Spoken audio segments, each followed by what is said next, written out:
Consider how language runs your individuality. According to a study by NASA, 98% of adults have lost their creative intelligence to the human beings we are now. Meaning 98% of children, including you, at age 4 or 5, were geniuses. What have you become? Language trains you into the linear expression of the vetted reality you perceive through description recognized. While most of us have lost the talent, the depth of experience running concurrently outside the boundaries of speech, in a subjective, highly intrinsic capacity, feeds our inner countenance with enough information, reducing thinking to a mere formality, given much information is already accessible through other means of perception. Consider how children at ages 4 and 5 are highly adaptable learning entities. And look at yourself now. Are you as adaptable, flexible and autonomous as you once were? Can you get back that lost intelligence if you knew, beyond any doubt, that you are not who you think you are? Look, the practice of intelligence is divergent from awareness. It's intuition outside the bounds of coincidence and understanding, and if lost, it can be regained.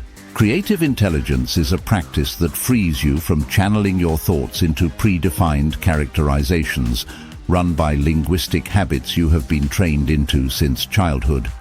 It's freedom from the implied necessity of thinking. It's freedom from the contexts that demand your allegiance in each and every experience, every moment. It's freedom from your perceptual habits. Are you a contextual robot? Do you even understand the question, who are you? No, not who you think you are.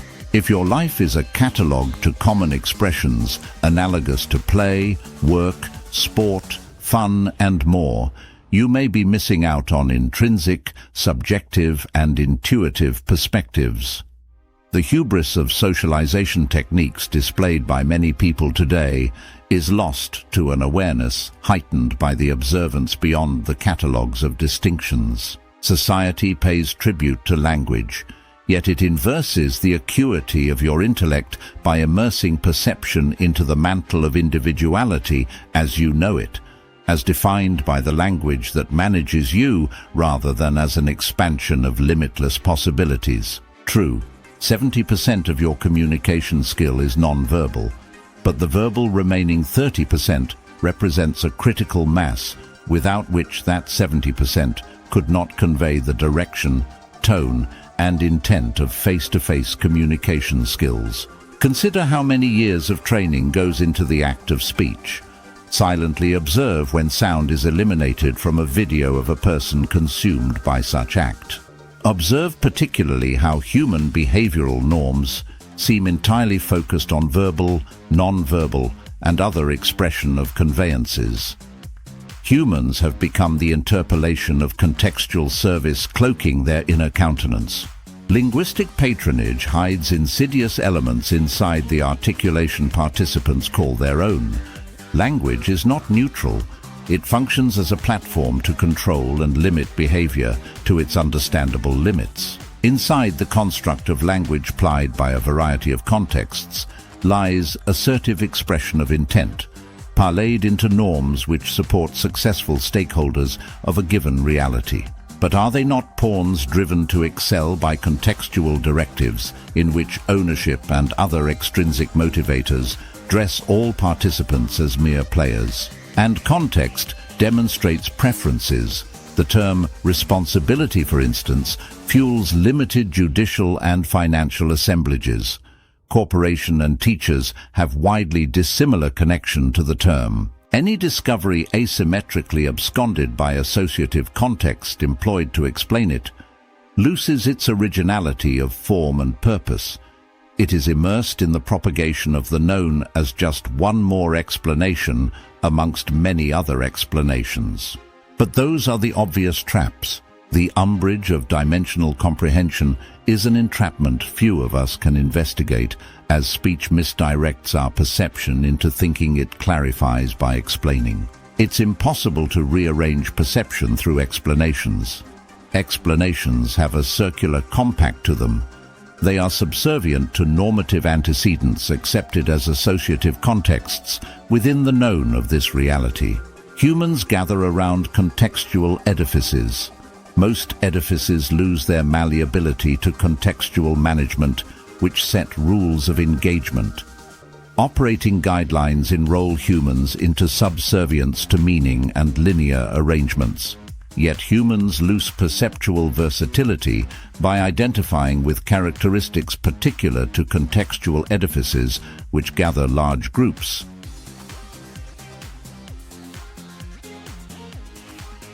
At school, children are conditioned into extrinsic motivational acceptance.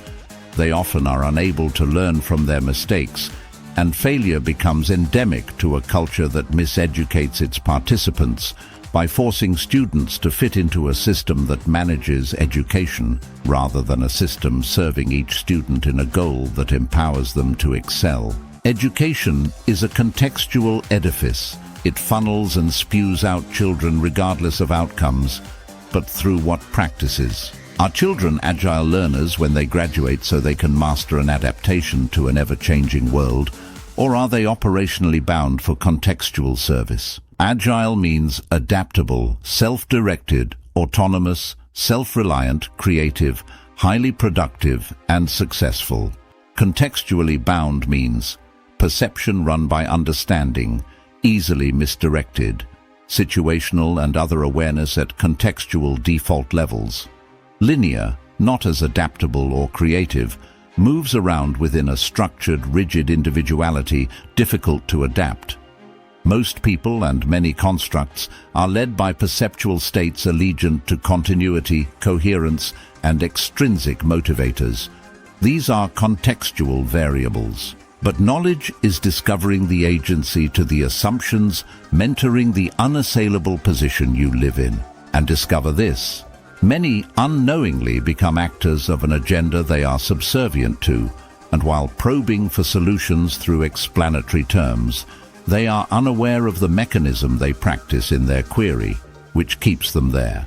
Contrary to scientific preoccupation, the world is not its explanation, no matter how functionally descriptive. If you are convinced a functionally descriptive engagement enables full mastery, look carefully at what this statement caters to. What is missing here? Intrinsic subjectivity reveals an innate, indigenous and fundamental human agility. A human predisposition to participate beyond what is known, endorsed or recognized.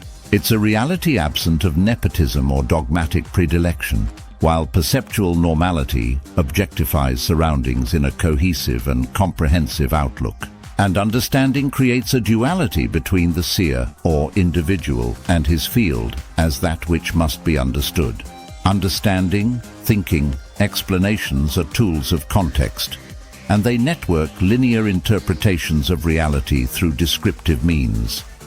This reality lives and breathes inside of a sentence.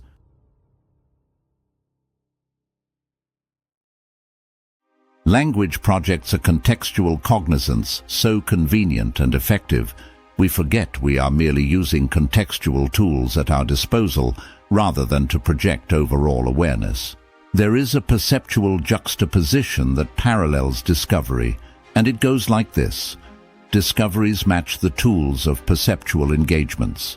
What other entanglements are available to humans beyond forms and names? Human beings bound to contextual oversight have limited perceptual options. They roam within the range of entanglements, matching the tools of discovery. And if those tools are shackled by linear representations, so are its discoveries. It's a handshake paradigm between two compatible designs. The tools of context are incompatible with many other promising paradigms, which would open the door to a multitude of discoveries. These discoveries would alter the world as we know it. What are the tools of context?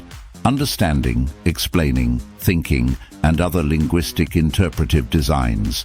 She building steps, walking up, or she walks up the steps and enters the building. Get it? We are trained into it. Crazy, right? But don't overthink this. Context is a created, focused, dimensional assignment, but it survives as a contrived arrangement where words have no flexibility beyond meaning and contextual orchestration. The unknown or infinity exists in perpetuity. But these are not coordinates. The danger to a linear arrangement is that we fit ourselves into it. We then perceive ourselves as a reflection of those arrangements. Humans are quite capable of a speculative relationship with the abstract, otherwise known as infinity, the unknown, or the void. Those who favor understanding as the only tool in their toolkit don't get the limitation it imports on versatility. To these humans, understanding is an articulation of dependency. That functional dependence contrives to manage us in such a surreptitious manner we no longer see the play nor what is at stake. Its membership is contextualized into a role with all the subsequent affiliations provided by language as the means to participate. The mystery to our perceptual addictions can be traced to our inability to decipher from our perceptual habits the contrivances which inject us into the known as a player to its predominance. The most fundamental approach to self-discovery is a subjective, intrinsic, indigenous, autonomous cross-fertilization through a lens which allows humans to fully bloom without constraints. Look, the danger to a linear comprehension of facts is that it lives inside a sentence. And if this does not rearrange your sense of reality, call Alice in Wonderland and ask her what this really means. And if you are still waiting after you've heard nothing in her reply, it's because she understood and you didn't. The structured paradigm of speech traps perception into its defined perspective. Speech is parlayed into a directive due to the comprehensive nature urging its necessity. Language as a descriptive relevant is an added lens that forces participants to look at reality through a contextual front, described, categorized, explained, and understood. It's on a totally different wavelength. Beyond our imagination that throttles our taste for science or fiction, no one imagines a state beyond form and names, with a presence of unimaginable proportions. We did not create it. It's always been there.